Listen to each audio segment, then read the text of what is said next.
یعنی کہ وہ کیسا ہوگا، اس کی شکل و صورت کیسی ہوگی، جنتی ہوگا، جہنمی ہوگا، کتنا رزق آئے گا، کتنی عمر جیے گا، کس جگہ پر اس کو موت آنی ہے، یہ سب لکھ کر اس کے گلے میں ڈال دیا جاتا ہے، اور یہ اوتھنٹک احادیث سے پتہ چل رہی ہے بات۔ اگلی آیت کو دیکھتے ہیں کہ نبی سے یہاں کہا جا رہا ہے کہ وہی تو ہے جس نے آپ پر کتاب نازل کی ہے، اور اس میں کچھ آیات محکمات ہیں جو کہ ام الکتاب ہیں، یعنی اساس ہیں کتاب کی، اور کچھ متشابہات ہیں۔ اس کی وضاحت ذرا آپ کے آگے رکھ دیتی ہوں کہ محکمات سے مراد وہ آیات ہیں جن میں اللہ نے فرائض کے بارے میں احکام اور مسائل، ایشوز، یعنی شریعہ لاز، یہ ساری باتیں ہمیں ملتی ہیں۔ اسی طرح قصص جو سٹوریز ہیں، حکایات ہیں، ان کے بارے میں پتہ چلتا ہے، اور ان کو سمجھنے میں کسی کو دقت نہیں پیش آتی۔ جیسے اب اللہ نے کہا ہے کہ تم پر روزے فرض ہیں، جیسے پچھلی قوموں پر فرض کیے، ٹھیک ہے نا، تو یہ کوئی اس میں کچھ سمجھنے والی کوئی مشکل بات تو ہے نہیں۔ تو اس کے برعکس کچھ ایسی آیات بھی ہیں جو متشابہات ہیں، یعنی سملیرٹیز ہیں جن میں وہ ان میں کیا چیز آ رہی کہ اللہ کی ہستی، قضا قدر، یہ جیسے تقدیر کی بات ہو رہی ہے، اس کے مسائل، جنت دوزخ اور فرشتے، یعنی جن کو سمجھنے کے لیے جو عام انسانی عقل ہے وہ اس سے قاصر ہے، ٹھیک ہے جی۔ پھر آگے بات آ رہی ہے کہ پس جن کے دلوں میں ٹیڑھ بن ہوتا ہے، یعنی جو ہدایت کی طرف آنا ہی نہیں چاہتے، اب وہ کیا کرتے ہیں کہ وہ جو متشابہ آیات ہیں ان میں ہی پڑے رہتے ہیں، ان فتنوں میں ہی رہتے ہیں کہ بھی اس میں یہ بات ہے تو اس کا مقصد کیا ہے۔ جیسے سورۃ البقرہ کے پہلے پارے میں جو وہ بات کہتے تھے کہ جی اللہ نے اس کا مچھر کی مثال اللہ نے دی ہے، تو اس سے بھلا کیا ارادہ ہے اللہ کا؟ تو اس پر اللہ فرماتے ہیں کہ ایمان والوں کا تو ایمان بڑھتا ہے ہر آیت سے، لیکن جنہوں نے ایمان نہیں لانا وہ ایسے شک و شبے میں پڑے رہتے ہیں اور کوئی ٹیڑھ بن ہی تلاش کرنا چاہتے ہیں۔ اور بات آگے کہی جا رہی ہے کہ یہ تعویل، یعنی ہر چیز کی اصل جو حقیقت ہے، جو واضح بات ہے، وہ تو اللہ ہی جانتا ہے۔ البتہ مضبوط علم والے جو قرآن کی تفسیر اور اس کی جو وضاحت کو سمجھتے ہیں، ان کو اس چیز کا علم ہوتا ہے۔ پھر جی آگے بات کہی جا رہی ہے کہ جو ایمان والے ہیں وہ کہتے کیا ہیں، یعنی مضبوط علم والے، کہ ہم تو اللہ پر ایمان لا چکے اور یہ ہر چیز ہمارے رب کی طرف سے ہے، اور نصیحت تو صرف عقل مند ہی حاصل کرتے ہیں۔ یعنی دیکھیں، ایک غلام ہے، اس کو جو مالک کہہ رہا ہے اس کا تو کام ہے وہ حکم پورا کرنا۔ مالک نے کہا ہے منہ ادھر کر لو تو ادھر کریں، مالک نے کہا ہے مشرق کو کر لو مشرق کو کریں، تو اس کو اس میں کوئی حجت، کوئی آگے سے کوسچن اٹھانا اس کے لیے جائز ہی نہیں ہے، اس کو سوٹ ہی نہیں کرتا۔ اگلی آیت میں دعا ہے، بڑی خوبصورت دعا، اور جو یہ چاہے کہ ہدایت پانے کے بعد اس پر جمع رہے تو وہ یہ لازمی دعا پڑھیے۔ میں یہ ریکمینڈ کرتی ہوں کہ اس کو آپ مت چھوڑیے، اس کو زبانی یاد کیجئے، چھوٹی سی 1-2 لائنوں کی دعا ہے، اور پھر یاد کر کے آپ اس کو، یعنی اگر 3 آیتیں آپ کر لیتی ہیں تو آپ اس کو نماز میں پڑھ سکتی ہیں۔ یہ 3 آیتیں ہیں 8، 9 اور 10، ٹھیک ہے، اگر 3 آیتیں ہو جائیں تو آپ نماز میں اپنی رکعت میں پڑھ سکتی ہیں۔ تو یہ بہت ہی خوبصورت الفاظ ہیں، لازمی پڑھیے، ان کو چھوڑیے نا۔ کیا ہے کہ دعا کے الفاظ کہ ربنا لا تزغ قلوبنا، ہمارے دلوں کو ٹیڑھا نہ کرنا، بعد اذ ہدیتنا، اس کے بعد کو جب تو نے ہدایت دے دی، وہب لنا، اور ہمیں عطا کر، من لدنک رحمہ، اپنے پاس سے رحمت، انک انت الوہاب، اور بے شک تو عطا کرنے والا ہے، دینے والا ہے، اور اے ہمارے رب بے شک تو جمع کرنے والا ہے لوگوں کو قیامت کے دن جس میں کوئی شک نہیں، اور بے شک تو اپنے وعدے کے خلاف نہیں کرتا۔ جیسے اس کے الفاظ ہے ربنا انک جامع الناس لیوم لا ریب فیہ ان اللہ لا یخلف المیعاد۔ اور اگر آپ 3 آیتیں نہیں بھی کر سکتی تو آیت نمبر 8 کو تو ضرور ہی کر لیجئے، ٹھیک ہے، ربنا لا تزغ قلوبنا، یہاں سے شروع ہو رہی ہے۔ پھر جی آگے کہا جا رہا ہے کہ بے شک جنہوں نے کفر کیا ان کا مال اور ان کی اولاد ہرگز کام نہ آئے گا اس دن اللہ کے سامنے، اور وہی آگ کے ایندھن ہوں گے، جیسے کہ کدأب آل فرعون، یعنی اس سے پہلے، یعنی فرعون اور اس سے بھی پہلے کے لوگ جنہوں نے اللہ کی آیات کو جھٹلایا، اور اللہ نے ان کو پکڑا پھر ان کے گناہوں کے سبب، اور وہ شدید پکڑ کرنے والا ہے۔ اور پھر کہا جا رہا ہے جن کافروں سے کہہ دیجئے کہ عنقریب تم مغلوب ہوگے، یعنی تمہاری پکڑ ہوگی اور جہنم کی طرف تم جمع کیے جاؤ گے، اور وہ بہت ہی برا ٹھکانہ ہے۔ یہاں جن کافروں کا ذکر ہے، تفسیر میں بات آ رہی کہ اس سے مراد یہودی ہیں، یعنی یہ اللہ نے پیشن گوئی کی تھی کہ عنقریب وہ ڈیفیٹڈ ہوں گے۔ جلد ہی یہ بات پوری ہوئی، یعنی ان کے 2 قبیلے جو تھے ان کو جلا وطن کیا گیا، نکالا گیا ملک سے، اور اسی طرح ایک قبیلہ بنو قریظہ اس کو قتل کیا گیا اور خیبر فتح ہو گیا۔ اگلی آیت میں جنگ بدر کا ایک واقعہ ڈسکس ہوا یہاں پر، جو ہجرت کے بعد یعنی دوسرے سال ہی مسلمانوں اور کافروں کے درمیان یہ مارکہ ہوا، اور اس کو جنگ بدر کو الفرقان بھی کہا جاتا ہے، یعنی حق اور باطل میں فرق کر دینے والی چیز۔ اس کی وجہ کیا تھی؟ یعنی مسلمانوں کی تعداد تو بڑی تھوڑی تھی، اور ان کے پاس وہ ویپنز، وہ اسلحہ ہی نہیں تھا جو کہ کافروں کے پاس تھا۔ اب کیا تھا کہ کافروں کی تعداد 1000 کے قریب تھی، اور دوسری طرف مسلمانوں کی تعداد 313 تھی، ٹھیک ہے، یعنی کتنا فرق. اور اسی طرح ان کے پاس گھوڑے اور ہتھیار زیادہ تھے اور مسلمانوں کے پاس بہت کم اس کے مقابلے میں. لیکن کیا تھا کہ اللہ کی قدرت، اللہ کی شان، کہ اللہ تعالیٰ نے ایسا کر دیا کہ ہر فریق دوسرے فریق کو اپنے سے دگنا دیکھتا، یعنی جتنی ان کی اپنی تعداد تھی. یعنی جیسے کافروں کی تعداد 1000 تھی، اب انہیں مسلمان 2000 کے قریب دکھائی دیتے. اور مقصد کیا تھا کہ اس کی وجہ سے ان کے دلوں میں مسلمانوں کا رعب بیٹھ جائے. اور اسی طرح مسلمانوں کی تعداد 300 سے کچھ اوپر یعنی 313 تھی، اور انہیں کافر 600 اور 700 کے درمیان نظر آتے، حالانکہ وہ 1000 کے قریب تھے. تو مقصد اس سے یہ تھا اللہ کا کہ مسلمانوں کا عزم اور حوصلہ قائم رہے اپنی جگہ پر، اور اللہ اس میں مزید اضافہ کرنا چاہتا تھا. تو یہی یہاں پر بات آ رہی ہے کہ اللہ فرماتے ہیں یعنی جب دو پارٹی سامنے سامنے ہوئی تو اس میں بھی تمہارے لیے ایک نشانی ہے. یعنی ایک اللہ کی راہ میں لڑ رہی تھی اور دوسری کافر تھی، اور اپنے دشمن کو اپنے سے ڈبل دیکھ رہے تھے. اور اللہ جسے چاہے اپنی مدد نوازتا ہے، اور یقیناً اس میں آنکھوں والوں کے لیے، یعنی جو سمجھ بوجھ رکھنے والے ہیں، ان کے لیے بڑی عبرت ہے. اگلی آیت میں جی لسٹ دے دی ہے جو چیزیں انسان کو بے حد مرغوب ہیں. اور یہاں پر سب سے پہلی بات کیا آ رہی ہے، زُجِّنَ لِلنَّاسِ حُبُّ الشَّهَوَاتِ، یعنی ایک تو چیزوں کی محبت ہے، لیکن ان چیزوں کی جو خواہش ہے نا، ان کا جو خیال ہے، اس سے بھی انسان کو محبت ہے. یعنی ان کے بارے میں سوچنا بھی انسان کو بڑا پسند ہے، وہ سب سے ٹاپ پر آ رہا ہے، زُجِّنَ لِلنَّاسِ حُبُّ الشَّهَوَاتِ. اور پھر کیا ہے، عورتیں اور بیٹے اور سونا اور چاندی، جمع کیے ہوئے خزانے اور شاندار گھوڑے، یعنی جیسے آج آپ کہہ لیں برانڈڈ جو گاڑیاں ہیں، اور پھر اسی طرح چوپائے یعنی جو مویشی ہیں، اور کھیتی، اور یہ سب، یعنی یہ ساری لسٹ آ رہی ہے ون بائی ون.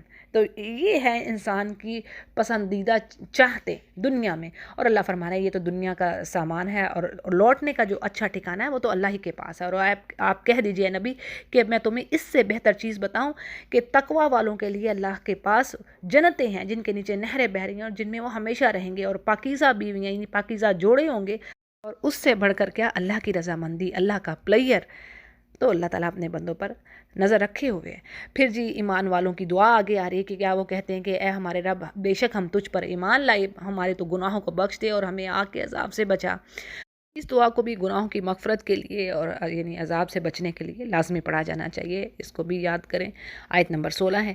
پھر جی ان کی جو صفات ہیں، کوالٹیز، وہ بیان ہو رہی ہیں. الصابرین، یعنی صبر کرنے والے، صدقہ دینے والے، اطاعت گزار اللہ کے اور اللہ کی راہ میں خرچ کرنے والے، اور والمستغفرین بالاسحار، یعنی رات کے آخری حصہ میں تہجد کے وقت جو ہے اللہ سے مغفرت طلب کرنے والے. اور اس کے بارے میں جان لیجئے کہ یہ بات آتی کہ سب سے عظیم عبادت ہے بعد فرض نماز کے، یعنی عبادت کی بات ہو رہی ہے کہ عظیم عبادت کیا ہے، استغفار کرنا تہجد کا وقت، جو آخری رات کا آخری وقت ہے.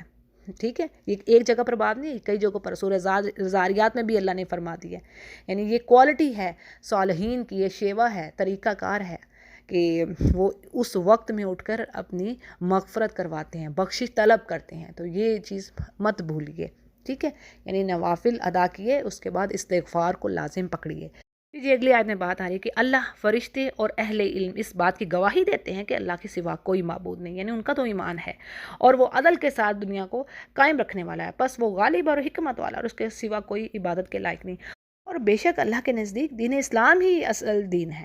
یعنی اسلام وہی دین ہے جس کی دعوت اور تبلیغ ہر نبی نے اپنے دور میں کیا، اور اب اس کی مکمل ترین جو شکل ہے وہ آخری نبی صلی اللہ علیہ وسلم نے دنیا کے سامنے اس کو پیش کر دیا.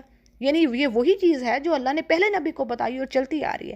اور پھر کہا جا رہا ہے کہ جی اہل کتاب نے تو اپنے پاس علم آ جانے کے بعد سرکشی اور حسد کیا اور اختلاف کیا. یعنی ان کو خوب پتہ تھا، ہر چیز ان پر واضح تھی، اس کے باوجود جانتے بوجھتے اختلافات کیے، اور یہ ان کے آپس میں بھی اور مسلمانوں سے بھی. اسی طرح ایک حدیث کے الفاظ ہیں کہ آپ صلی اللہ علیہ وسلم نے فرمایا، قسم ہے اس ذات کی جس کے ہاتھ میں میری جان ہے، جو یہودی یا نصرانی مجھ پر ایمان لائے بغیر فوت ہو گیا وہ جہنمی ہے. صحیح مسلم اس کو روایت کر رہے ہیں. یعنی اب اس دین کے علاوہ، دین اسلام کے علاوہ کوئی دین اللہ کے ہاں قبول نہیں ہوگا. یعنی اس باقی کتابوں میں تو چینجز ہو چکی، پڑھا ہے نا کئی بار ہم. اور جو اللہ کی آیتوں کے ساتھ کفر کر رہا ہے تو اللہ فرماتا ہے کہ اللہ تعالیٰ جلد اس کا حساب لینے والا. یعنی دنیا، یہ پڑھا نا قرآن کریم میں کہ جب ادھر کھڑے ہوں گے قیامت کے دن تو کہیں گے جی بس ہم تو ایک آدھ دن یا دن کا کچھ حصہ گزار کر آئے ہیں. تو یہ تو بس عارضی وقت ہے. اور کہا جا رہا ہے کہ جی اگر یہ آپ سے نبی جھگڑتے ہیں تو آپ انہیں کہہ دیں کہ میں اور میرے جو فالوورز ہیں انہوں نے تو اللہ کی اطاعت کی ہے، ہم تو اپنا چہرہ اس کی اطاعت میں ہی کرتے ہیں۔ اور اے نبی ان سے کہہ دیجئے، یعنی جن کو کتاب دی گئی، اہل کتاب اور جو ان پڑھ ہیں، یعنی ان پڑھ سے مراد عرب کے مشرکین جو اہل کتاب کے مقابلے میں ان پڑھ تھے، تو اللہ فرما رہا ہے ان سے کہہ دیجئے کہ ہم تو یعنی اسلام لاتے ہیں، ہم ایمان رکھتے ہیں اللہ پر، اور اگر یہ بھی ایسے ہی اسلام لاتے ہیں، تابعدار ہوتے ہیں، تو یہ ہدایت پا گئی، اور اگر یہ منہ موڑتے ہیں تو اے نبی بس آپ کا کام تو یہ ہے، آپ نے بات پہنچا دینی ہے، اور اللہ تعالیٰ اپنے بندوں کو دیکھ رہا ہے۔ یعنی بات یہ ہے کہ یہ بات کئی جگہوں پر کہی گئی کہ نبی کا کام تو میسج دے دینا ہے۔ اب اللہ نے کہا آپ سے ولا تسألوا عن اصحاب الجحیم، آپ سے اصحاب جحیم کے بارے میں تو پوچھنا ہوگی، آپ نے تو اپنا مشن پورا کر دیا۔ یہی چیز یہاں پر آ رہی ہے۔ پھر جی وہ لوگ جو اللہ کی آیتوں سے کفر کرتے ہیں اور نبیوں کو قتل کرتے ہیں بغیر حق، اور قتل کرتے ہیں ان لوگوں کو جو لوگوں کو عدل و انصاف کا حکم دیتے ہیں، یعنی اسکالرز کہہ لیں، داعیے قرآن کہہ لیں، تو اچھائی کو پھیلاتے ہیں اور برائی سے روکتے ہیں لوگوں کو، تو ان کو بھی قتل کرتے ہیں، تو ان کے لیے کیا ہے کہ دردناک عذاب کی خوشخبری۔ اب یہ کون تھے؟ یعنی اہل کتاب یہود کے یہ کارنامے سورۃ البقرہ میں ہم پڑھیں گے شروع میں۔ پھر جی کہا جا رہا ہے کہ یہ ایسے لوگ ہیں کہ ان کے اعمال ضائع ہوئے دنیا اور آخرت کے، اور ان کا کوئی مددگار نہ ہوگا۔ اگلی کتاب میں بھی اہل کتاب ہی کے بارے میں ذکر ہے کہ اللہ فرماتے ہیں کہ کیا آپ نے انہیں نہیں دیکھا جنہیں ایک حصہ کتاب کا دیا گیا، اور وہ آپس کے فیصلوں کے لیے اللہ کی کتاب کی طرف جب بلائے جاتے ہیں تو پھر ان میں سے ایک جو گروہ ہے وہ منہ موڑ لیتا ہے۔ یعنی ان اہل کتاب سے مراد یہاں مدینے کے وہ یہودی ہیں جن کی اکثریت اسلام قبول کرنے سے پیچھے ہی رہی، اور مسلمانوں کے خلاف یہ سازشوں میں ہی مصروف رہے، یہاں تک کہ ان کو جلا وطن کیا گیا اور قتل بھی کیا گیا ایک قبیلے کو۔ ٹھیک ہے جی، تو ان کی بات آ رہی ہے، اور آگے اللہ فرماتے ہیں کہ اس کی وجہ یہ کہ ان کا کہنا ہے کہ ہم تو بس، یعنی یہ ان کے رانگ بلیفز کہ جی ہم تو بس گنے چنے دن ہی آگ میں جائیں گے، اور یہ سب ان کی گھڑی گڑائی باتیں، ان کے دین نے ان کو دھوکے میں ڈال رکھا ہے۔ اب یہ دعوے کیا کرتے کہ جی ہم تو بس اتنے دن ہی ہمیں آگ میں ہم جلیں گے جتنی دن بچڑے کی پوجا کی ہے۔ اب بات یہی کہ اللہ فرماتے ہیں کہ میں نے تم سے کوئی وعدہ کیا ہوا ہے، اگر ایسی بات ہے تو لاؤ، دکھاؤ، کوئی سند ہے، کوئی دلیل ہے، پروف ہے تمہارے پاس؟ یعنی یہ ایسی بس خواہشات، فضول کی تمنائیں، پتہ کچھ بھی نہیں ہے۔ یعنی ان کے اسکالرز جاتے ہیں جو چیزوں کو کچھ سمجھتے ہیں، لیکن جو اکثریت ہے وہ امیین، ان پڑھ لوگ ہیں، کچھ سمجھ نہیں کتاب کی، پیٹھ پیچھے پھینک دیا کتاب کو۔ اور آج ہم مسلمانوں کا حال بھی کچھ ایسا ہی ہے، کوئی سمجھ نہیں۔ ہمیں دکھ ہوتا ہے کہ خواتین کو پتہ ہی نہیں ہوتا ترجمہ کیا ہے، قرآن میں کہا جا رہا ہے کیا حال ہے، بس اللہ تعالیٰ معاف فرمائے۔ پھر جی آگے کہا جا رہا ہے کہ وہ کیسے، یعنی دن ہوگا جب اللہ جمع کرے گا سب کو قیامت کے روز، اور ہر جان کو پورا بدلہ ملے گا جو اس نے کیا، اور کچھ ظلم نہ ہوگا۔ اور یہ بات میں نے کئی بار اس پر وضاحت کر دی ہے کہ نیکی کا بدلہ کئی گنا، 10 گنا سے لے کر اور 700 گنا تک کی بات آتی ہے، اور برائی پر اتنا ہی یعنی بدلہ، سزا اتنی جتنی کہ برائی کی۔ پھر جی اگلی جو آیات ہیں وہ بڑی اہم ہیں، ان کے بارے میں جان لیجئے کہ ان کی اہمیت یہ ہے کہ اگر کسی شخص پر قرض ہو، جیسے کہ نبی کریم صلی اللہ علیہ وسلم نے فرمایا کہ احد پہاڑ کے جتنا بھی کسی پر اگر قرض ہے تو اگر وہ یہ دعا یعنی پڑھ رہا ہے تو اللہ تعالیٰ اس کی ادائیگی کا انتظام فرما دے گا۔ یعنی یہ 2 آیتیں پڑھ کر دعا پڑھے، ٹھیک ہے؟ تو اب یہ 2 آیتیں کون سی ہیں؟ آیت نمبر 26 اور 27۔ اور ترجمہ کیا ہے آیات کا؟ یعنی کہہ دیجئے کہ اے میرے پالنے والے، میرے معبود، اے تمام جہان کے مالک، تو جسے چاہے بادشاہی دے، اور جس سے چاہے سلطنت چھین لے، اور تو جسے چاہے عزت دے اور جسے چاہے ذلت دے، اور تیرے ہاتھ ہی میں ساری بلائیاں ہیں، بے شک تو ہر چیز پر قادر ہے، اور تو ہی رات کو دن میں داخل کرتا ہے اور دن کو رات میں داخل کرتا ہے، اور تو بے جان سے یعنی مردہ سے زندہ کو پیدا کیا، اور زندہ سے مردہ کو، اور تو جسے چاہے بے حساب رزق دے۔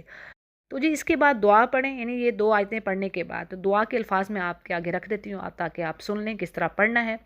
رحمان الدنیا والآخرہ ہوا رحیمہا تؤتی من تشاء منہما وتمنع من تشاء ارحمنی رحمتا تغنینی بہا الرحمت من سواک۔ یہاں تک آپ یہ دعا پڑھ لیجئے۔ اگلی آیت بڑی اہم، اللہ فرما رہے ہیں کہ یعنی مومنوں کو نہیں چاہیے کہ وہ مومنوں کو چھوڑ کر کافروں کو دوست بنائے، اور جو ایسا کرے گا وہ اللہ کی حمایت میں نہ ہوگا، مگر یہ کہ الا ان تتقوا منہم تقا، یعنی ایکسیپشن دے دی گئی ہے، کچھ کنڈیشنز ہیں۔ دیکھیں پہلی بات تو آ رہی ہے، اللہ فرما رہے ہیں کہ تم اہل کتاب کو یعنی یہود و نصارہ کو یا مشرکین کو اپنا گہرا دوست اولیاء ولی کی جمع ہے. اور ولی کیا ہوتا ہے؟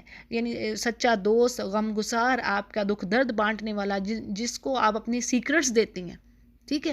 تو اللہ اس چیز سے روک رہا ہے کہ ایسا نہ کرو. یہ جو کافر ہیں یہ تو ہمارے دشمن ہیں نا. آگے بات پڑھیں گے، سورہ آل عمران میں آتی ہے بات کہ یہ تو تم پر اگر کوئی اچھائی آتی ہے تو یہ پسند نہیں کرتے، یہ تو اپنی انگلیاں چبا ڈالتے ہیں کہ ان پر خیر آ گئی ہے.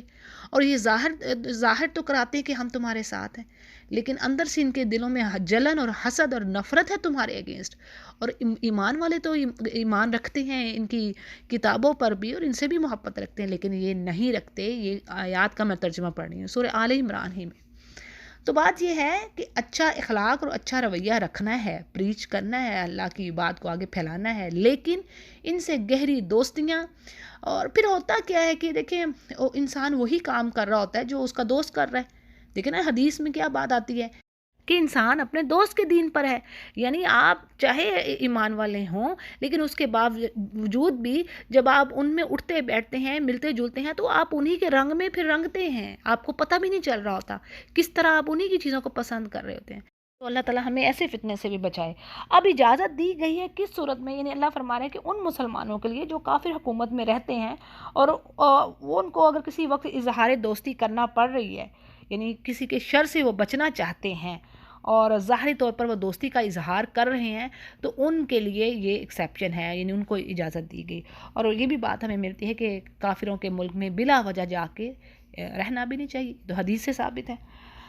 تو جی آگے اللہ فرما رہا ہے کہ اللہ تعالیٰ تمہیں یعنی اس چیز سے وارن کر رہا ہے، بتا رہا ہے، اور اسی کی طرف سب کا پھر ٹھکانا ہے. پھر کہا جا رہا ہے جو تم چھپاتے ہو تمہارے جو دلوں میں ہے اور جو تم ظاہر کرتے ہو، ہر چیز کو اللہ جاننے والا ہے، اور وہ جانتا ہے جو کچھ آسمان اور زمین میں، اور ہر چیز پر وہ قادر ہے. اور جی قیامت کے روز کی بات ہے کہ جس دن ہر نفس جان لے گی جو خیر کے کام اس نے کیے اور جو برائیاں اس نے کی. اور اس دن جو برائیاں کر کے لائے گا یعنی مجرم ہوگا، وہ خواہش کرے گا کہ اے کاش اس کے اور اس کی برائیوں کے درمیان بہت ہی دوری ہو.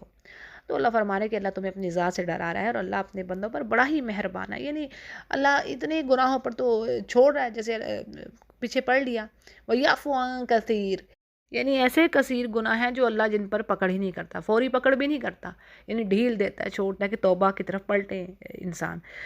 پھر آگے کہا جا رہا ہے کہ یعنی ان ایمان والوں سے کہہ دیجئے اے نبی کہ اگر تم اللہ سے محبت رکھتے ہو تو میری تابعداری کرو، یعنی مجھے فالو کرو، سنت کو فالو کرو، اور اللہ تم سے محبت کرے گا اور تمہارے گناہ معاف فرمائے گا. یعنی دو چیزیں آ رہی ہیں، ایک تو گناہ معاف ہوں گے، اور یہ بھی بات نہیں بلکہ اس سے بڑھ کر کیا کہ تم محبوب ہو جاؤ گے. یعنی کتنا اونچا مقام ہے، کس کی وجہ سے؟ یعنی اطاعت، رسول کی اطاعت سے. اور آگے کہا جا رہا ہے کہ ان سے کہیے کہ تم اللہ کے فرما بردار ہو جاؤ اور رسول کی، اور اگر تم منہ پھیرتے ہو تو اللہ تعالیٰ بالکل محبت نہیں رکھتا کافروں سے. یعنی اس آیت میں اللہ کی اطاعت کے ساتھ ساتھ رسول کی اطاعت کو بھی واضح کر دیا کہ اب نجات کس میں ہے؟ اطاعت محمدی میں. اور اس کے برعکس وہ لوگ جو اللہ کی محبت کا تو دعویٰ بہت ہی کریں کہ ہم اس کے بڑے قریب ہیں، لیکن رسول کی تباہ نہ کریں، تو ان کے لیے سخت وعید ہے. یعنی یہاں پر تفسیر میں جو بات آ رہی ہے کہ جو حدیث کے منکر ہیں ان کے لیے سخت وارننگ ہے، جو حدیث کو نہیں مانتے.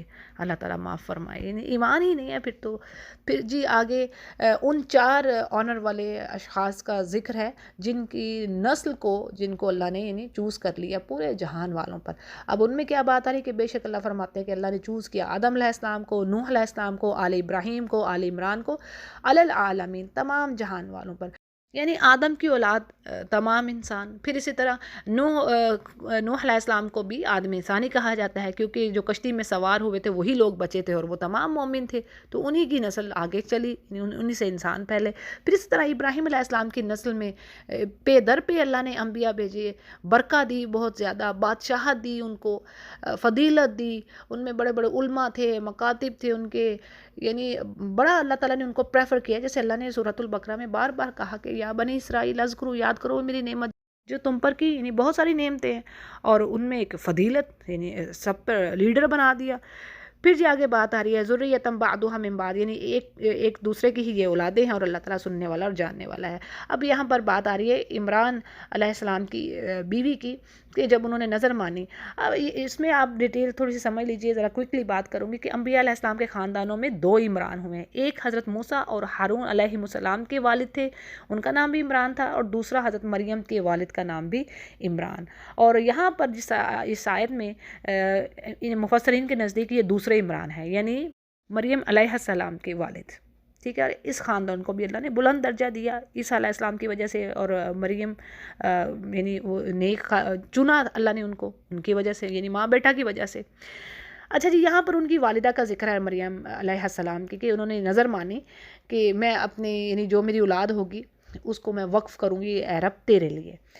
اب یہاں پر جو چیز آتی ہے اس میں یہ ہے کہ اس وقت یعنی ایسا کرنا جائز تھا، یعنی اس شریعت میں اس وقت میں یہ بات جائز تھی. لیکن آج دیکھیں دین اسلام میں ایسا نہیں ہے.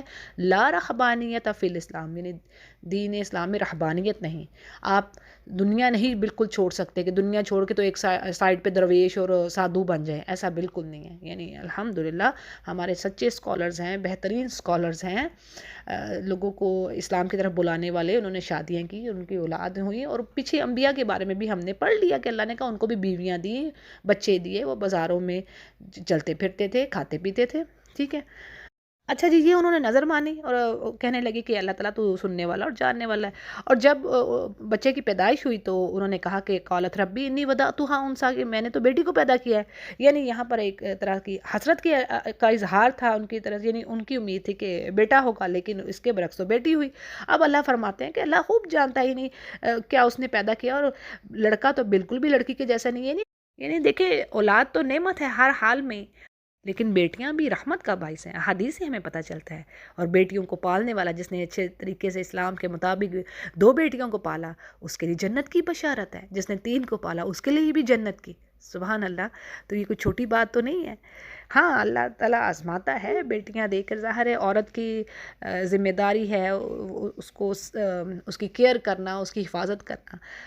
تو جی بہرحال اب انہوں نے کہا کہ میری تو ان کو حسرت ہوئی کہ بیٹی ہوئی ہے. اور پھر انہوں نے کہا جی کہ میں اپنی اس بیٹی کا نام مریم رکھتی ہوں، اور اس کو اور اس کی اولاد کو میں شیطان سے مردود سے یعنی تیری پناہ میں اللہ دیتی ہوں. بس کیا تھا کہ اس کے رب نے اس کو قبول کیا، یعنی بیٹی کو بھی اللہ نے قبول کیا اور بہترین پرورش دی. اور اس کی خیر خبر لینے کے لیے یعنی ان کی کفالت کے لیے زکریا علیہ السلام کو کفیل بنا دیا. اور جب کبھی زکریا ان کے حجرے میں جاتے تو ان کے پاس وہ رزق دیکھتے، یعنی رزق سے مراد پھل فروٹ، یعنی وہ غیر موسمی ہوتے، گرمی کے میں سردی کے موسم میں گرمی کے. اب وہ جو کمرے میں جب آتے تو دیکھتے کہ یہ تو بے موسمی پھل ان کے پاس موجود پاتے مریم علیہ السلام کے پاس. تو وہ تعجب سے پوچھتے کہ یہ کہاں سے آئے؟ تو وہ کہتی ہیں کہ اللہ کی طرف سے. یعنی یہ گویا مریم علیہ السلام کی کرامت تھی. معجزہ جو ہے وہ نبیوں کے ہاتھوں پر ہوتا ہے، اور کسی ولی کے ہاتھ پر کوئی ایسی کرامت ہو، یعنی ایسی چیز جس کا یعنی جو ظاہری اور دنیاوی اسباب اور عقل سے اوپر ہو، اس کو معجزہ یا کرامت کہتے ہیں. اور زکریا علیہ السلام مریم علیہ السلام کے خالو تھے اور اپنے وقت کے پیغمبر تھے، تو اس لحاظ سے وہ بہترین کفیل تھے، یعنی ان کی جو انہوں نے اخلاقی اور علمی تربیت کی. پھر جی وہ کہتی ہیں کہ یہ رزق تو یعنی اللہ کی طرف سے آیا ہے، اور اللہ جس کو چاہے یعنی بے حساب رزق دے. اور اسی جگہ پر پھر زکریا علیہ السلام نے اپنے رب سے دعا کی. یعنی جب انہوں نے دیکھا کہ ان کو بے موسمی پھل اللہ دے رہا ہے، تو مجھے بڑھاپے میں اور میری بیوی بانجھ ہونے کے باوجود ہو سکتا ہے اللہ تعالیٰ یعنی مجھے اولاد دے. ان کے دل میں یہ خواہش پیدا ہوئی. تو اس پر زکریا علیہ السلام نے اللہ سے دعا کی کہ اے میرے رب مجھے اپنے پاس سے پاک اولاد دے، اور بے شک تو دعاؤں کا سننے والا ہے. تو بس فرشتوں نے انہیں آواز دی، یعنی خوشخبری ان کے لیے بھی آ گئی کہ جب وہ حجرے میں کھڑے نماز پڑھ رہے تھے تو فرشتوں نے پکارا کہ اللہ تعالیٰ آپ کو یحییٰ کی خوشخبری دیتے ہیں. یعنی یحییٰ علیہ السلام کے بارے میں آتا ہے کہ یہ نام سورہ مریم میں ہم نے پڑھا نا کہ اللہ نے فرمایا کہ یہ نام اس سے پہلے کسی کو نہیں اللہ نے دیا تھا، ان کے لیے یہ چوز کیا تھا نام. اور جو یحییٰ علیہ السلام تھے نہایت ہی فرما بردار تھے اپنے ماں باپ کے، اور حنان یعنی بہت ہی نرم دل، بہت ہی نیکی کرنے والے ماں باپ کے ساتھ. اور یہ بات جیسے کہ آتی ہے نا کہ ایک بچہ ہو تو وہ لاڈ پیار سے بگڑ جاتا ہے، لیکن وہ بچپن ہی سے یعنی اللہ تعالیٰ نے ان کو حکمت دی، نبوت دی، اور بچپن ہی سے بڑے دانشمند اور نرم دل تھے اپنے والدین کے لیے. یہاں پر بھی ان کی صفات آ رہی ہیں کہ جو اللہ کے کلمے کی تصدیق کرنے والے ہیں، یعنی آپ کی اولاد جو ہے وہ عیسیٰ علیہ السلام کی تصدیق بھی کرے گی، یعنی ان کے بعد جو پیغمبر آنے والے ہیں عیسیٰ علیہ السلام، یعنی مریم کے بیٹے. پھر مزید یحییٰ علیہ السلام کی خوبیاں اللہ بیان کرتے ہیں کہ وہ سردار ہوں گے، یعنی لیڈر ہوں گے، اور گناہوں سے بہت زیادہ بچنے والے ہوں گے اور نیک لوگوں میں سے ہوں گے. تو اس پر زکریا علیہ السلام کہتے ہیں کہ اے میرے رب، میرے ہاں بچہ کیسے ہوگا، یعنی میں تو بوڑھا ہو گیا ہوں اور میری بیوی بانجھ ہے. تو اس پر اللہ فرماتا ہے کہ اللہ جو چاہے کرتا ہے. اور اسی طرح سورہ مریم میں بات آتی ہے، اللہ فرماتے ہیں کہ جب آپ کو پیدا کیا اس سے پہلے تو آپ بھی تو کوئی چیز نہ تھے، یعنی اس کو تو دنیاوی اسباب کی ضرورت نہیں ہے، وہ جو چاہے جب چاہے کر سکتا ہے. اچھا جی، اس پر زکریا علیہ السلام کہتے ہیں کہ اے اللہ میرے لیے پھر کوئی نشانی مقرر کر دیجیے، یعنی جو خوشخبری کے دن ہو. تو اس پر اللہ فرماتا ہے کہ آپ 3 دن یعنی قوت کے باوجود انسانوں سے بات نہ کر سکیں گے. تو یہ ہے نشانی، یعنی کہ دن قریب ہیں خوشخبری کے. اور آپ کثرت سے اللہ کا ذکر کیجیے، صبح اور شام اس کی تسبیح بیان کیجیے. اس کے بعد بات آتی ہے جی وَإِذْ قَالَتِ الْمَلَائِكَةُ، جب فرشتوں نے مریم علیہ السلام کو خوشخبری دی کہ بے شک اللہ تعالیٰ نے آپ کو چوز کر لیا اور آپ کو پاک کیا اور چوز کیا تمام جہان کی عورتوں پر. اسی طرح صحیح احادیث سے ہمیں پتہ چلتا ہے کہ مریم علیہ السلام کے ساتھ حضرت خدیجہ رضی اللہ عنہا کو بھی خیر النساء کہا گیا، یعنی جو بہترین عورتیں یعنی چوز کی ہوئی اللہ کی. اسی طرح فرعون کی بیوی آسیہ علیہ السلام اور حضرت فاطمہ رضی اللہ عنہا، یہ 2 عورتیں بھی آ رہی ہیں خیر النساء میں. یعنی یہ 4 عورتیں ہیں جن کو اللہ نے چوز کیا ہے تمام جہان والوں کی، یعنی یہ بہترین عورتیں ہیں، کامل ایمان عورتیں ہیں. اور عائشہ رضی اللہ عنہا کے بارے میں آپ صلی اللہ علیہ وسلم نے فرمایا کہ عائشہ رضی اللہ عنہا کی فضیلت ایسے ہے جیسے کھانوں میں سرید کا کھانا. بخاری اس کو روایت کرتے ہیں، یعنی سرید کا کھانا آپ صلی اللہ علیہ وسلم کو بے حد پسند تھا. جی آگے الفاظ آ رہے ہیں کہ کہا جا رہا ہے کہ اے مریم آپ تابعداری کریں اللہ کی اور سجدہ کریں اور رکوع کریں رکوع کرنے والوں کے ساتھ. اور یہ غائب کی خبریں ہیں اے نبی جو ہم آپ کی طرف کر رہے ہیں، اور نہ ہی آپ اس وقت موجود تھے جب لوگ قرآن دازی کے لیے کلمے ڈال رہے تھے. یعنی قرآن دازی کی ضرورت اس لیے انہیں پیش آئی کہ مریم کی کفالت کا ہر کوئی خواہش مند تھا، ہر کوئی چاہتا تھا کہ وہ مریم کی کفالت کرے. تو اس کے لیے پھر انہوں نے قرآن دازی کی. اور اب بات یہ ہے کہ اے نبی آپ ان کے اس جھگڑنے پر بھی، یعنی اس وقت آپ موجود نہیں تھے. تو یعنی یہ جو ساری چیزیں یہاں پر کتاب میں درج ہیں، تو یہ اس بات کا پروف ہے، دلیل ہے کہ محمد صلی اللہ علیہ وسلم سچے نبی ہیں.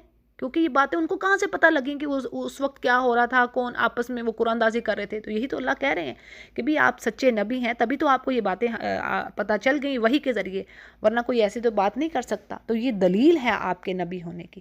پھر جی آگے مریم علیہ السلام ہی کی بات آتی ہے کہ جب فرشتے ان سے کہتے کہ اے مریم اللہ تعالیٰ نے آپ کو خوشخبری دی ہے، یعنی اللہ کا کلمہ مسیح علیہ السلام کو کہا گیا، اور ان کو دنیا اور آخرت میں اللہ عزت سے نوازے گا اور وہ مقربین میں سے ہوں گے، اور وہ اپنے گہوارے یعنی پنگوڑے میں بات کریں گے اور صالحین میں سے ہوں گے. اب اس پر مریم علیہ السلام کہتی ہیں کہ اے میرے رب مجھے بیٹا کیسے ہوگا جبکہ مجھے کسی بشر نے چھوا نہیں ہے. تو اس پر بات آتی کہ کذالک اللہ یخلق ما یشاء، یعنی جو وہ چاہے پیدا کرتا ہے، اور جب وہ کسی بات کا ارادہ کر لیتا ہے تو بس اس کو کہتا ہے کن فیکن، تو اور وہ ہو جاتی ہے. پھر عیسیٰ علیہ السلام ہی کے بارے میں بات آتی ہے کہ اللہ تعالیٰ انہیں لکھنا اور حکمت اور تورات اور انجیل سکھائے گا. یعنی کتابت سے مراد یہاں پر تفسیر میں بات آ رہی ہے لکھنا. اور اسی طرح یہ بھی بات آتی ہے کہ یعنی انجیل اور تورات کا علم تو اللہ نے ان کو دیا ہی، اس کے علاوہ کوئی اور کتاب بھی ہے جس کا اللہ نے انہیں علم دیا. یہ قرطبی اس کو روایت کرتے ہیں.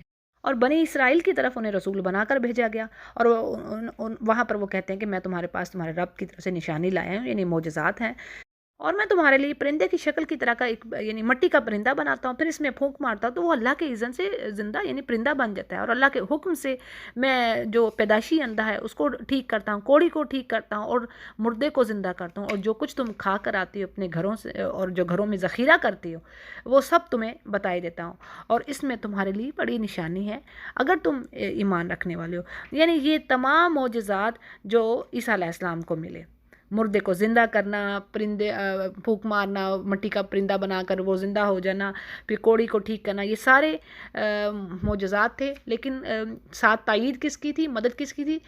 روح الامین جبریل علیہ السلام کی. اور ہر چیز کو اللہ نے سورۃ المائدہ میں جیسے کہا باذن اللہ، اللہ کے اذن سے، یعنی وہ اللہ کے بندے تھے. اور اللہ نے فرما دیا قرآن کریم میں کہ کوئی نبی بھی اس وقت تک اپنی قوم کے سامنے معجزہ نہیں پیش کر سکتا جب تک کہ اللہ اس معجزے کو نہ بھیجے. اللہ کی اجازت کے ساتھ ہے نا ہر چیز. پھر جی آگے عیسیٰ علیہ السلام کہتے ہیں کہ میں تورات کی تصدیق کرنے والا بن کر آیا ہوں، یعنی پچھلی تمہاری کتاب کو میں ٹیسٹیفائی کرتا ہوں، اور جو میرے سامنے ہے، اور میں اس لیے آیا ہوں کہ تم پر وہ چیزیں جو اللہ نے حرام کر دی تھی تمہارے یعنی اپنے ہی نافرمانیوں کے بس وہ حلال کر دوں، اور میں تمہارے پاس تمہارے رب کی نشانی لایا ہوں تاکہ اللہ سے تم ڈرو اور مجھے فالو کرو۔ اب دیکھیں یہاں پر جو چیزیں حرام کی ہونے کی بات آئی تو وہ چیزیں تھیں جو ان کے علماء نے اپنے طور پر حرام کر رکھی تھی، اللہ نے کوئی حکم نہیں دیا تھا۔ تو یعنی عیسیٰ علیہ السلام کا آنا ان کے لیے رحمت کا باعث تھا، ان کی گردنوں میں جو توق پڑے تھے، جو بوجھ تھے بلا وجہ کے، وہ ان ہٹانے آئے تھے۔ وہ نبیوں کا آنا باعث رحمت اور احسان انسانوں پر۔ پھر جی آگے کہا جا رہا ہے کہ یعنی وہ عیسیٰ علیہ السلام کہتے ہیں کہ تم میرا اور تمہارا رب تو اللہ ہی ہے، تم سب اسی کی عبادت کرو، یہی سیدھی راہ ہے۔ یعنی یہاں پر تو انہوں نے کہہ دیا اور اپنی کتابوں میں بھی کہہ دیا نا کہ بھی میں اللہ کا بندہ ہوں اور میرا اور تمہارا رب وہ ہے اور یہی سیدھی راہ ہے۔ پھر جب عیسیٰ علیہ السلام کو خطرہ محسوس ہوا، یعنی ان کی سازشوں کا علم ہوا جو ان کے اگینسٹ یہودی کر رہے تھے، تو اس چیز کو محسوس کرتے ہیں انہوں نے اپنے حواریوں سے، اپنے شاگردوں سے، اپنے ساتھیوں سے کہا کہ کون ہے جو اللہ کا مددگار ہوگا۔ تو اس پر انہوں نے کہا کہ آمنا باللہ، ہم اللہ پر ایمان رکھتے ہیں اور آپ گواہ رہیے کہ ہم ایمان والوں میں سے ہم مسلم ہیں۔ اب دیکھیں بہت سے نبیوں نے اپنی قوم کے ہاتھوں تنگ آ کر ظاہری اسباب کے مطابق اپنے قوم کے کچھ باشعور لوگوں سے مدد طلب کی۔ نبی کریم صلی اللہ علیہ وسلم کے بارے میں بھی یہ بات آتی ہے کہ جیسے یعنی آپ حج کے موسم میں آپ جاتے اور لوگوں کو رب کا کلام سناتے، اور اس پر پھر انصار نے لبیک کیا اور انہوں نے ہجرت سے پہلے بھی اور بعد میں بھی مدد کی۔ پھر جی آگے دعا ہے ایمان والوں کے لیے، یعنی اگر جو یہ چاہے کہ قیامت کے روز وہ گواہوں میں سے ہو تو اس دعا کو پڑھنا چاہیے۔ یہ سورہ آل عمران کی آیت نمبر 53 ہے۔ الفاظ ہیں ربنا آمنا بما انزلت واتبعنا الرسول فاکتبنا مع الشاہدین، یعنی اے ہمارے رب ہم تجھ پر ایمان لائے اور جو نازل ہوا تیرے رسول پر ہم اس کو فالو کر رہے ہیں، اور بس تو ہمیں گواہوں میں سے لکھ۔ اگلی آیات میں وہ سازشیں یہودیوں کی جو عیسیٰ علیہ السلام کے خلاف انہوں نے کی، تو اس کے بارے میں بات آتی ہے کہ انہوں نے پلاننگ کی تو اور اللہ نے بھی پلاننگ کی، اور واللہ خیر الماکرین، بہترین پلاننگ کرنے والا تو اللہ ہی ہے۔ اور جب عیسیٰ علیہ السلام کو اللہ فرماتے ہیں کہ میں آپ کو متوفی یعنی پورا لینے والا ہوں، یعنی جسمانی اختیارات مکمل طور پر ختم کر دینے کسی کے، ٹھیک ہے، یہ معنی آ رہے ہیں توفا کے۔ تو اللہ فرماتے ہیں کہ میں آپ کو پورا لینے والا ہوں اور اٹھانے والا ہوں اپنی طرف، اور آپ کو پاک کرنے والا ہوں ان لوگوں سے، یعنی اس سے مراد وہ الزامات ہیں جو یہ آپ کی پاکیزگی کے اگینسٹ لگا رہے تھے۔ اور آگے آپ کے فالوورز کے بارے میں کہا جاتا ہے کہ یعنی جو آپ کے تابع دار ہیں میں ان کو قیامت کے روز کافروں سے اوپر رکھوں گا۔ یہاں پر اس سے مراد یا تو نصارہ کا وہ دنیاوی غلبہ ہے جو یہودیوں پر قیامت تک رہے گا، ٹھیک ہے، تفسیر میں جو بات آ رہی ہے وہ ہے، یا پھر یہ بھی بات آتی ہے وہ کہتے ہیں کہ امت محمدیہ کے افراد کا غلبہ، یعنی وہ پریویل کریں گے، کیونکہ وہ نہ صرف عیسیٰ علیہ السلام بلکہ پچھلے انبیاء کی بھی تصدیق کرتے ہیں، یعنی ان کو مانے بغیر تو ہمارا ایمان کمپلیٹ ہی نہیں ہے۔ اچھا جی تھوڑی سی ڈیٹیل جان لیتے ہیں کہ یہ مکر کیا تھا، کیا پلاننگز تھی ان کی۔ تو اس میں یہ تفسیر میں بات آتی ہے کہ عیسیٰ علیہ السلام کے زمانے میں جو شام کا علاقہ تھا وہ رومیوں کے انڈر تھا، یعنی رومی حکومت کرتے تھے، اور وہاں کا جو حکمران تھا وہ کافر تھا۔ اب یہودیوں نے کیا کیا کہ عیسیٰ علیہ السلام کے خلاف اس حکمران کے کان بھرے کہ نعوذ باللہ یہ بغیر بات کے ہیں، فسادی ہیں وغیرہ وغیرہ۔ تو حکمران نے ان کے کہنے پر عیسیٰ علیہ السلام کو سولی دینے کا فیصلہ کر لیا، لیکن اللہ نے حضرت عیسیٰ کو باحفاظت آسمان پر اٹھایا اور ان کی جگہ ان کے ہم شکل ایک آدمی کو انہوں نے سولی دے دی، اور یہ سمجھتے رہے کہ ہم نے عیسیٰ علیہ السلام کو سولی دی ہے، حالانکہ ایسا نہیں تھا۔ قرآن کریم کہہ رہا ہے نا، جیسے سورہ نساء کی آیت نمبر 157 میں بھی بات آتی ہے وَمَا قَتَلُوهُ یقیناً، یعنی یقیناً انہوں نے ان کو قتل نہیں کیا۔ اور یہ بھی بات آتی ہے کہ پھر جب انہیں پتہ لگا تھا کہ وہ قتل کرنے کے ارادے رکھ رہے ہیں، تو عیسیٰ علیہ السلام نے اپنے حواریوں میں سے کسی سے کہا کہ کون ہے جو میری جگہ پر آئے گا اور یہ قربانی دے گا۔ تو جی یہ تھی ان کی پلاننگز، ان کے مکر، اور ان کے اگینسٹ اللہ نے جو پلاننگ کی وہ بہترین پلاننگ کرنے والا ہے۔ آگے اللہ فرماتے ہیں کہ جو لوگ اللہ کی آیات سے کفر کر رہے ہیں ان کے لیے دنیا اور آخرت میں شدید عذاب ہے اور کوئی مددگار نہ ہوگا ان کا، اور اس کے برعکس جو لوگ ایمان لائے اور عمل صالح کرتے رہے ان کو اللہ پورا اجر دے گا ان کے عملوں پر، اور اللہ محبت نہیں رکھتا ظالموں سے۔ اور آگے نبی سے کہا جا رہا ہے کہ یہ جو ہم تیرے سامنے پڑھ رہے ہیں آیتیں ہیں اور حکمت والی یہ یعنی کتاب کی، اور یہ نصیحت ہے۔ اور عیسیٰ علیہ السلام کی مثال تو ایسے ہی ہے جیسے آدم علیہ السلام کی، یعنی آدم علیہ السلام کو بھی تو اللہ نے ماں باپ کے بغیر بنایا نا، تو ایسے ہی عیسیٰ علیہ السلام کو اللہ تعالیٰ نے باپ کے بغیر بنائے، یعنی اللہ جو چاہے تخلیق کرے بنائے۔ پھر آگے کہا جا رہا ہے کہ جی اللہ نے آدم علیہ السلام کو بھی مٹی سے بنایا اور پھر انہیں کہا کہ یعنی ان کے لیے کہا کہ ہو جا، اور وہ ہو گئے، یعنی اپنی روح پھونک دی اللہ نے اس کے بعد. اور یہ چیز حق ہے، بس آپ شک کرنے والوں میں سے نہ ہوں. یعنی یہ میسج تمام امت کے لیے ہے. اگلی جو آیت ہے وہ آیت مباہلہ کہلاتی ہے. مباہلہ کے معنی ہے یعنی ایک دو فریق کا ایک دوسرے پر لعنت یا بد دعا کرنا. اب اس کی وجہ کیا ہے؟ یعنی اس میں یہ چیز ہے کہ اگر کوئی معاملہ، کوئی اختلاف، کوئی جھگڑا دلیلوں سے، یعنی کوئی باتوں سے، کسی بھی پروف سے حل ہوتا ہوا نظر نہ آئے، تو پھر کیا ہے کہ دونوں فریق یعنی دونوں پارٹیز اللہ کی بارگاہ میں دعا کریں کہ جو ہم میں سے جھوٹا ہو اس پر اللہ لعنت فرمائے. اس کی مختصر بیک گراؤنڈ آپ کے آگے رکھتی ہوں کہ 9 ہجری میں نجران سے عیسائیوں کا ایک ڈیلیگیشن نبی کریم صلی اللہ علیہ وسلم کی خدمت میں حاضر ہوا، اور عیسیٰ علیہ السلام کے بارے میں یعنی جو وہ رانگ بلیف رکھ رہے تھے، غلو کرتے تھے، ایکسیسز کر رہے تھے اپنے دین میں، یعنی بیٹائی بنا ڈالا تھا انہوں نے. تو اب اس پر بحث و مباحثہ کرنے لگے. بالآخر یہ آیت نازل ہوئی، نبی سے اللہ نے فرمایا کہ ان کو مباہلہ کی دعوت دیں. اور پھر اس میں بات آتی ہے کہ نبی نے کہا کہ تم اپنے بیٹوں کو بلاؤ، ہم اپنے بیٹوں کو بلاتے ہیں، تم اپنی عورتوں کو بلاؤ، ہم بھی اپنی عورتوں کو بلاتے ہیں، اور ہم خود بھی حاضر ہوتے ہیں، تم بھی آؤ.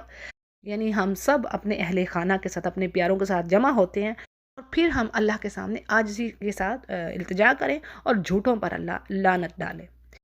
اب اس کا اینڈ کیا تھا؟ یعنی عیسائیوں نے آپس میں مشورہ کیا اور مباہلہ کرنے سے بچے، اوائڈ کی یہ بات انہوں نے. اور پھر کیا تھا کہ نبی کریم صلی اللہ علیہ وسلم سے انہوں نے یعنی بات چیت کی اور ان کو جزیہ دینا یعنی ٹیکس دینے پر راضی ہو گئے، اور جس کی وصولی کے لیے پھر آپ نے حضرت ابو عبیدہ بن جراح کو مامور کیا، یعنی ان کو چوز کیا کہ یہ ان سے ٹیکس لیں گے. اچھا جی، آگے اللہ فرماتے ہیں کہ یہ بے شک یہ یعنی سچا بیان ہے، اور کوئی معبود برحق نہیں سوائے اللہ کے، اور بے شک وہ غالب اور حکمت والا ہے. اور اگر یہ منہ پھیرتے ہیں اس چیز سے تو اللہ خوب جانتا ہے جو فساد پھیلانے والے ہیں. جی آگے اہل کتاب ہی سے کہا جا رہا ہے کہ تم آؤ اس بات کی طرف جو ہم میں اور تم میں ایک ہے، یعنی ہم سب اللہ کے سوا کسی کی عبادت نہ کریں، اور نہ اس کے ساتھ کسی کو شریک بنائیں، اور نہ اللہ کو چھوڑ کر آپس میں ایک دوسرے کو ہی رب بنائیں. اب بات یہ یعنی مسیح علیہ السلام کو انہوں نے رب بنا لیا، اور اس طرف یہودیوں نے عزیر علیہ السلام کو بیٹا بنا لیا، شرک کر دیا. کیا کہ یعنی اللہ کو چھوڑ کر دوسروں کو رب بنا رہے ہیں. پھر کہا جا رہا ہے کہ جی اگر یہ منہ پھیرتے ہیں تو کہہ دو کہ ہم تو یعنی تم گواہ ہو کو ہم مسلمان ہیں، ہم تو اللہ ہی کتاب دار ہیں. پھر جی آگے بات آ رہی کہ کہا جا رہا ہے کہ اہل کتاب تم ابراہیم علیہ السلام کے بارے میں کیوں جھگڑتے ہو، حالانکہ تورات اور انجیل تو ان کے بعد نازل کی گئی، تو کیا تم سمجھ نہیں رکھتے؟ یعنی ابراہیم علیہ السلام کے بارے میں جھگڑنے کا مطلب یہ ہے کہ یہودی اور عیسائی دونوں دعویٰ کرتے کہ جی ابراہیم ان کے دین پر تھے، حالانکہ تورات اور انجیل ابراہیم علیہ السلام کے سینکڑوں برس بعد نازل ہوئی، تو وہ کیسے یہودی اور عیسائی ہو سکتے ہیں؟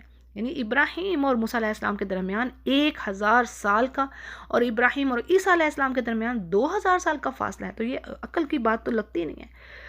پھر جی آگے اللہ فرما رہا ہے کہ تمہارے علم اور دیانت کا یہ حال تو یہ ہے کہ تمہیں اپنی چیزوں کا علم نہیں ہے، یعنی تم اپنی کتاب میں ہی چینجز بھی کر رہے ہو، اور تم لوگوں کو باتیں چھپا چھپا کر مطلب واضح نہیں کرتے. تو جس بات کا تمہیں علم نہیں ہے تم اس میں کیوں جھگڑ رہے ہو؟ آگے کہا جا رہا ہے کہ ابراہیم علیہ السلام نہ ہی یہودی تھے نہ ہی نصرانی، بلکہ وہ تو یکسو یعنی خالص مسلمان تھے. ان کے قریب تر تو وہی لوگ ہیں جو ان کو فالو کرنے والے ہیں، اور جو یعنی یہ نبی محمد صلی اللہ علیہ وسلم اور جو لوگ ایمان لائے، اور مومنوں کو ولی تو صرف اللہ ہی ہے. پھر جی آگے ایمان والوں سے کہا جاتا ہے کہ یعنی اہل کتاب میں سے ایک گروہ ایسا ہے جو چاہتا ہے کہ تمہیں گمراہ کر دے، لیکن کیا ہے یہ اپنے نفسوں کو ہی گمراہ کر رہے ہیں، لیکن شعور نہیں رکھتے. یعنی ان کی دلی خواہش ہے کہ مسلمان بھی اپنے اصل دین سے پھر جائیں، ان کے جیسے ہی ہو جائے. پھر جا کے کہا جا رہا ہے کہ اہل کتاب کیوں تم اللہ کی آیات سے کفر کر رہے ہو، حالانکہ تم گواہ ہو اس چیز پر. پھر کہا جا رہا ہے کہ اہل کتاب کیوں تم حق بات اور جھوٹی بات کو مکس کر رہے ہو اور چھپاتے ہو حق بات کو، حالانکہ تم جانتے ہو. یعنی وہی بات کہ نبی کریم صلی اللہ علیہ وسلم کی آنے کی پیشن گوئیاں، ان کے حلیے مبارک کو چینج کیا، حالانکہ ان کی کتابوں میں یہ بات تھی. سورہ صف میں بات آتی ہے نا کہ عیسیٰ علیہ السلام نے بشارت دی تھی کہ میرے پیچھے ایک نبی آئیں گے، ان کا نام ہوگا احمد. اور پھر سیقول جو پارہ ہے یعنی سورۃ البقرہ میں جو اللہ نے بات فرما دی کہ اے نبی یہ آپ کو ایسے جانتے ہیں جیسے اپنے بیٹوں کو، تو اس کے بعد تو کوئی بات رہ ہی نہیں جاتی. یعنی ایسی زبردست مثال دی ہے، یعنی ان کو سب پتہ ہے. پھر جی آگے کہا جا رہا ہے کہ انہی میں سے یعنی اہل کتاب ہی میں سے ایک گروہ ایسا ہے، یعنی یہ بھی یہودیوں کا جو کہنے ایک اور مکر کہ جو مسلمانوں کو گمراہ کرنا چاہتے تھے. وہ کہتے کیا تھے کہ صبح کو تم مسلمان ہو جاؤ، ایمان لے آؤ، یعنی جو اسلام والے ہو جاؤ، اور شام کو ان کے دین سے پھر جاؤ، تاکہ مسلمانوں کے دلوں میں، یعنی جو کمزور ایمان والے مسلمان ہیں یا جو نئے آنے والے ہیں، ان کے دلوں میں ڈاؤٹس پیدا ہوں، شک و شبہات ہوں کہ بھی کیا وجہ ہے کہ یہ صبح کو تو ایمان لے آئے، تو کوئی انہوں نے عیب دیکھا ہے اسلام میں، یہ کیا چیز ہے کہ یہ رات کو پھر گئے ہیں، یعنی یہ ان کی گھٹیا حرکتیں تھیں۔ پھر آگے بات آتی ہے کہ ایک دوسرے سے یہ بھی کہتے ہیں کہ تم ظاہری طور پر تو اسلام کا اظہار کرنا، لیکن اپنے ہم مذہب یہودی کے سوا کسی کی بات کا تم یقین نہ کرنا۔ اور کہا جا رہا ہے کہ بے شک ہدایت تو اللہ ہی کی ہدایت ہے، یعنی یہاں پر یہ بات آ رہی کہ جس کو اللہ ہدایت دینا چاہے تو ان پر ان کا اختیار نہیں چل سکتا، ان کو گمراہ کون کرے، اور جس نے ہدایت کی طرف آنا نہیں ہے پھر اس کو اللہ گمراہ کر دے تو ہدایت کی طرف وہ نہیں آ سکتا۔ پھر انہیں یہودیوں کی ایک اور بات کہ یعنی یہ بھی تسلیم مت کرنا کہ جس طرح تمہارے اندر نبوت رہی کسی اور کو یعنی یہ اعزاز مل جائے، یہ آنر مل جائے۔ اللہ فرماتے ہیں کہ اگر یہ تمہارے پاس تمہارے رب کے بارے میں جگہ تھے تو آپ ان سے کہیے کہ فضل تو اللہ ہی کے ہاتھ میں ہے، جسے چاہے وہ دے، اللہ تعالیٰ وسعت والا اور جاننے والا ہے۔ یعنی بات یہ ہے کہ یہ جو نبوت ہے ان کی میراث تو نہیں ہے نا، ٹھیک ہے، ان میں نبی اللہ نے بھیجے، پے در پہ بھیجے، لیکن یعنی ان کو اللہ نے دنیا میں فضیلت بھی دی جب تک یہ صحیح رہے، اور اب نبوت کوئی ان کی میراث تو نہیں کہ انہی میں رہے، اللہ جس پر چاہے اپنا فضل کرے، تو یعنی یہاں پر یہ نبوت کی بات ہے کہ یہ اللہ کا خاص فضل ہے۔ پھر جی آگے کہا جا رہا ہے کہ اللہ تعالیٰ جس کو چاہے مخصوص کرے اپنی رحمت کے لیے، اور وہ بڑا فضل عظیم والا ہے۔ اور اگلی آیت میں اہل کتاب ہی کے دو گروہوں کے بارے میں بات آتی ہے، یعنی کہا جا رہا ہے کہ اے نبی ان میں سے کچھ ایسے لوگ بھی ہیں جن کو آپ خزانہ بھی دے دیں گے، یعنی وہ اتنے امانت دار ہے کہ خزانہ بھی آپ دیں گے تو وہ آپ کو واپس لوٹا دیں گے، خزانہ، ٹھیک ہے۔ اور کچھ ان میں ایسے بھی ہیں کہ آپ ان کو 1 دینار دیں گے نا تو بھی وہ اس کو بھی واپس نہیں کرنا پسند کریں گے، یہاں تک کہ آپ چاہے ان کے سر پر کھڑے رہیں۔ تو یہ یعنی اس قسم کے لوگ ہیں، اور اس کی وجہ کیا وہ بتاتے ہیں، وہ کہتے ہیں کہ جی یہ جو عرب کے مشرکین ہیں، یہ امیین ہیں، ان پڑھ لوگ ہیں، تو ان کا مال ہڑپ کر جانا یہ جائز ہے، اس پر کوئی گناہ نہیں۔ تو اللہ فرماتے ہیں کہ اللہ تو ایسی بات نہیں کہہ سکتا، اللہ پر یہ جھوٹ بول رہے ہیں اور یہ جانتے ہیں، یعنی اللہ تو انصاف کی بات کرتا ہے، دین تو عدل و انصاف پر چل رہا ہے۔ اور قرآن کریم میں ایک مثال آتی ہے نا، ایک واقعہ جس میں ایک یہودی پر کچھ انصاری مسلمان الزام لگا دیتے ہیں کہ اس نے زرہ چوری کی ہے، حالانکہ اس نے زرہ نہیں چوری کی ہوتی۔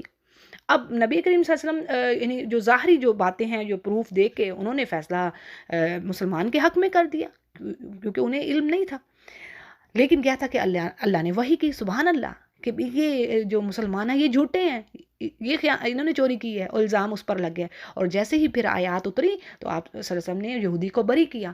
تو ہمارا دین تو عدل و انصاف کا حکم دے رہا ہے بھائی، دیکھیں نان مسلم تلواروں سے نہیں ریورٹ ہوئے، آج دیکھ لیں، آپ اپنے اراؤنڈ دیکھیں کون سی تلوار ہے جو ان کو ایمان والا کر رہی ہے۔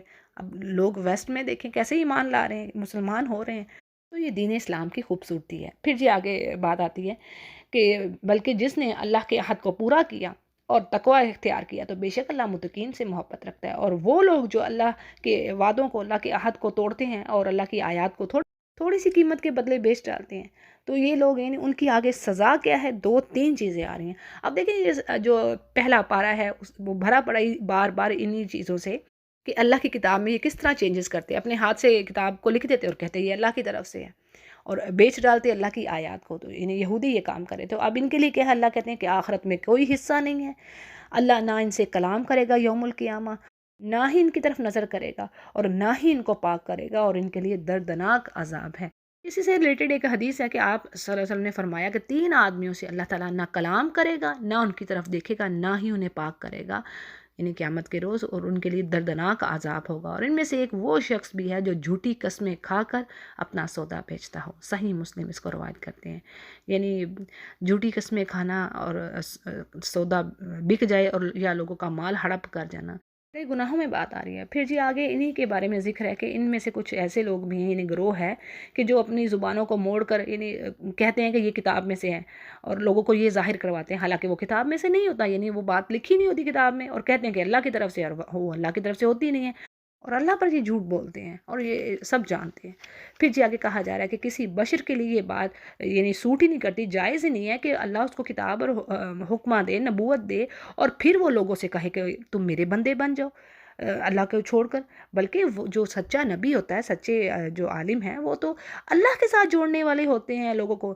وجہ کیا، وہ اللہ کی کتاب یعنی اس کی تعلیم و تدریس کے نتیجے میں اور رب کی شناخت انہیں ہوتی ہے اور خصوصی تعلق ان کا قائم ہوتا ہے۔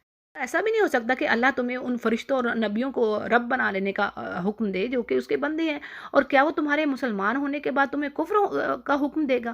اور جب اللہ نے نبیوں سے وعدہ لیا کہ جو کچھ میں تمہیں کتاب اور حکمت دوں گا، تمہارے پاس یعنی رسول آتے ہیں تو تمہاری موجودگی میں اگر کوئی دوسرا رسول آ رہا ہے، یہ وضاحت ہے، تو تمہارے پاس کی چیز کو وہ سچ بتا رہے ہیں تو تمہیں بھی یعنی تمہیں اس پر ایمان لانا ہے اور اس کی مدد کرنا ہے۔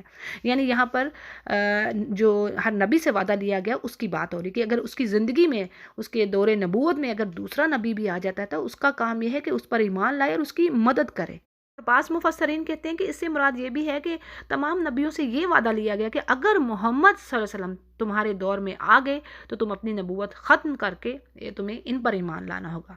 جی آگے وہی بات چل رہی ہے، یعنی اللہ نے پوچھا نبیوں سے کہ کیا تم اس بات کی اقراری ہو تو اور میرا ذمہ لیتے ہو؟ تو سب نے کہا کہ ہمیں اقرار ہے۔ تو فرمایا کہ اب تم گواہ رہو اور خود میں بھی تمہارے ساتھ گواہ ہوں، اور پھر اس کے بعد جو پلٹے گا وہ یقیناً نافرمانوں میں سے ہے۔ یہاں پر ایک تنبیہ ہے اہل کتاب اور یہود و نصارہ اور تمام دوسرے جو ریلیجنز ہیں ان کو یہ کہہ دیا گیا کہ محمد صلی اللہ علیہ وسلم کے آنے کے بعد ان کے مذہب پر آنا، ان کو ماننا لازمی ہے، نجات کا ایک ہی راستہ ہے۔ اب جیسے حدیث پیچھے ہم نے پڑھ لی تھی نا، آپ صلی اللہ علیہ وسلم فرمایا کہ کوئی یہودی اور نصرانی تب تک جنت میں نہیں جا سکتا جب تک وہ مجھ پر ایمان نہ لائے۔ پھر جی آگے کہا جا رہا ہے کہ کیا یہ اللہ کے دین کے سوا کسی اور دین کی تلاش میں ہے؟ حالانکہ تمام آسمانوں اور زمین میں اللہ ہی کے تو سب فرما بردار ہیں، چاہے خوشی سے ہوں یا ناخوشی سے۔ یعنی آسمان و زمین کی کوئی چیز اللہ کی قدرت اور اس کی مشیت سے باہر نہیں ہے، چاہے خوشی سے ہو یا ناخوشی سے۔ جیسے اللہ نے فرمایا نا کہ ہر چیز سجدہ کر رہی ہے، چاہے وہ طوعاً او کرہن، چاہے خوشی سے ہو یا مجبوری سے۔ پھر جی آگے کہا جا رہا ہے کہ سب اسی ہی کی طرف لوٹائے جائیں گے، اور آگے کہا جا رہا ہے کہ اے نبی، یعنی تمام امت کے لیے میسیج ہے کہ آپ کہہ دیجئے ہم ایمان لاتے ہیں اس پر جو ہماری طرف اترا، اور اس چیز پر جو ابراہیم، اسماعیل، اسحاق، یعقوب اور ان کی اولادیں علیہم السلام، اور جو چیز موسیٰ علیہ السلام کو دی گئی اور عیسیٰ علیہ السلام کو دی گئی، اور تمام نبیوں پر ہم ایمان لاتے ہیں اور ہم کسی میں فرق نہیں کرتے، اور ہم اسی کے اپنے رب ہی کے ہم فرما بردار ہیں۔ اور پھر آگے کہا جا رہا ہے کہ جو شخص اسلام کے علاوہ کوئی دین تلاش کرنا چاہے گا تو اس کا دین قبول نہ ہوگا اور وہ آخرت میں نقصان پانے والا ہی ہوگا۔ اور اللہ تعالیٰ ان لوگوں کو کیسے ہدایت دے جو اپنے ایمان لانے کے بعد کفر کریں، اور جو یعنی رسول ان کے پاس حق بات لے کر آیا، اور اللہ تعالیٰ ظالم قوم کو ہدایت نہیں دیتا۔ اور ان کی سزا تو یہی ہے کہ اللہ تعالیٰ کی لعنت ان پر اور فرشتوں کی اور تمام لوگوں کی، اور جس میں یہ ہمیشہ پڑے رہیں گے، اور ان سے عذاب کم نہ کیا جائے گا، نہ ہی ان کو مہلت دی جائے گی، مگر وہ لوگ جو توبہ کر لیں اور اپنی اصلاح کر لیں تو بے شک اللہ تعالیٰ بخشنے والا مہربان ہے۔ اب جی اس کے بارے میں تھوڑی سی وضاحت سن لیں کہ انصاری میں سے ایک مسلمان مرتد ہو گیا، یعنی ایمان کے بعد پلٹ گیا ایمان سے اور مشرکوں میں جا ملا، لیکن جلد ہی اسے احساس ہوا اور اس نے لوگوں کے ذریعے سے رسول کریم تک پیغام پہنچایا کہ کیا میری توبہ قبول ہو سکتی ہے؟ تو اس پر پھر یہ آیات نازل ہوئی۔ اب ہمیں کیا پتہ چل رہا ہے ہمارے لیے سمجھنے کی بات کہ کوئی اگر ایسا ہو گیا، مرتد ہو گیا ہے خدا نخواستہ، تو اگر وہ سچے دل سے توبہ کر لیتا ہے، اپنی اصلاح کر لیتا ہے، تو اس کی توبہ بھی قابل قبول ہے۔ ٹھیک ہے جی۔ پھر آگے اللہ فرما رہے ہیں کہ بے شک وہ لوگ جنہوں نے کفر کیا ایمان کے بعد اور پھر اس کفر میں وہ بڑھتے ہی چلے گئے، یعنی اتنا بڑھے کہ موت کا وقت آ گیا، تو اب یہاں پر جو بات آ رہی ہے کہ ان کی توبہ ہرگز قبول نہ کی جائے گی، یعنی یہ وہ توبہ ہے جو موت کے وقت کوئی کر رہا ہے۔ ان دل موت، جب کوئی نزا کا کسی کا وقت آ گیا اور توبہ کر رہا ہے تو وہ توبہ قبول نہیں ہے۔ جیسے سورہ یونس میں فرعون کے بارے میں بھی ہم نے پڑھ لیا، اس نے بھی کہا تھا میں ایمان لے آیا ہوں جس پر بنی اسرائیل نے ایمان لائی ہے، لیکن اس وقت اس نے موت کو دیکھ لیا تھا، تو اللہ نے کہا اب تمہاری توبہ قبول نہیں ہے۔ ٹھیک ہے جی۔ آگے کہا جا رہا ہے کہ بے شک وہ لوگ جنہوں نے کفر کیا اور کفر کی حالت میں ہی مر گئے، ان سے ہرگز یعنی کوئی فدیہ، کوئی سفارش ان کی قبول نہ ہوگی، حتیٰ کہ اگر وہ چاہیں کہ زمین بھر کر سونا دینا چاہیں، یعنی اپنی جان بچانے کے لیے وہ چاہیں کہ زمین بھر کر سونا دے دیں تو بھی وہ قبول نہ ہوگا، اور یہی لوگ ہیں جن کے لیے دردناک عذاب ہے اور ان کا کوئی مددگار نہ ہوگا۔ اور یہی بات بھی قرآن کریم میں کئی جگہوں پر پڑھی، یعنی مجرم اس دن چاہے گا کہ اپنے سارے کنبے کو ہی جھونک دے، وہ بچ جائے، اور یا سونا بھر کر زمین ہو تو وہ دے دے، یا اس کے مثل اور ایسی آ جائے تو یعنی وہ بھی دے دے، یہ بھی بات آتی ہے قرآن میں، لیکن کچھ قبول نہ ہوگا، اور بلکہ اللہ کہے گا یہ حدیث کے الفاظ ہیں کہ اللہ تعالیٰ قیامت والے دن ایک ہلکی ترین عذاب والے جہنمی سے، یعنی ہلکا جس کو عذاب دیا جا رہا ہوگا، اسے کہے گا کہ اگر تیرے پاس دنیا بھر کا سامان ہو تو کیا تو اسے عذاب کے بدلے، یعنی یہ جو آگ کا عذاب ہے اس کے بدلے دینا پسند کرے گا؟ تو وہ کہے گا ہاں۔ تو اللہ فرمائے گا کہ میں نے تجھ سے اس سے کہیں زیادہ آسان بات کا مطالبہ کیا تھا کہ جب تو آدم کی پشت میں تھا کہ میرے ساتھ شرک نہ کرنا، مگر تو شرک سے باز نہ آیا۔ صحیح بخاری اس کو روایت کرتے ہیں۔ تو اللہ تعالیٰ ہمیں ایمان پر جمائے رکھے اور ایمان ہی پر موت دے اور شرک سے بچائے، آمین یا رب۔ تو جی الحمدللہ ہمارا تیسرا جز مکمل ہوا۔ وآخر دعوانا ان الحمدللہ رب العالمین۔